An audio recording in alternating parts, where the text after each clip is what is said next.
Hello everyone, welcome back to another video from Crypto Basics. In today's video, I'm going to show you how to sign up for Huobi wallet. So let's go ahead and get started. Open a web browser. Once you open up a web browser, go to the search box and type in huobi.com and search. Doing this will take you to the official site for htx.com. Since Huobi is now rebranded as HTX. Once you end up in the official site, click on the sign up button at the top right hand corner, and then this will take you to this registration page. You can here go ahead and select the email tab or the phone number option.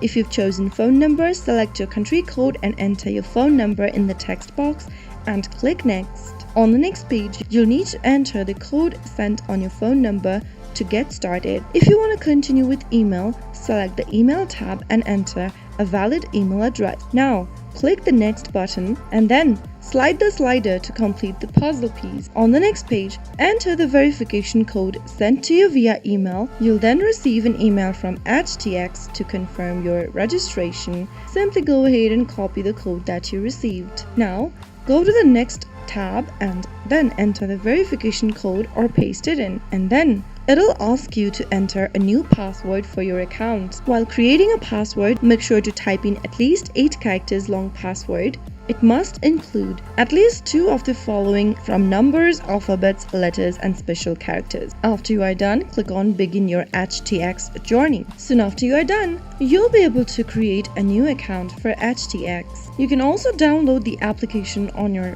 smartphones and get started with the HTX application as well. So that's how you can easily create a new account for Huobi, or currently known as HTX. If you found the video to be helpful, go ahead and give us a thumbs up.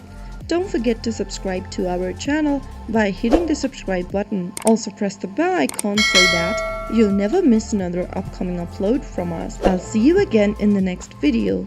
Goodbye till then.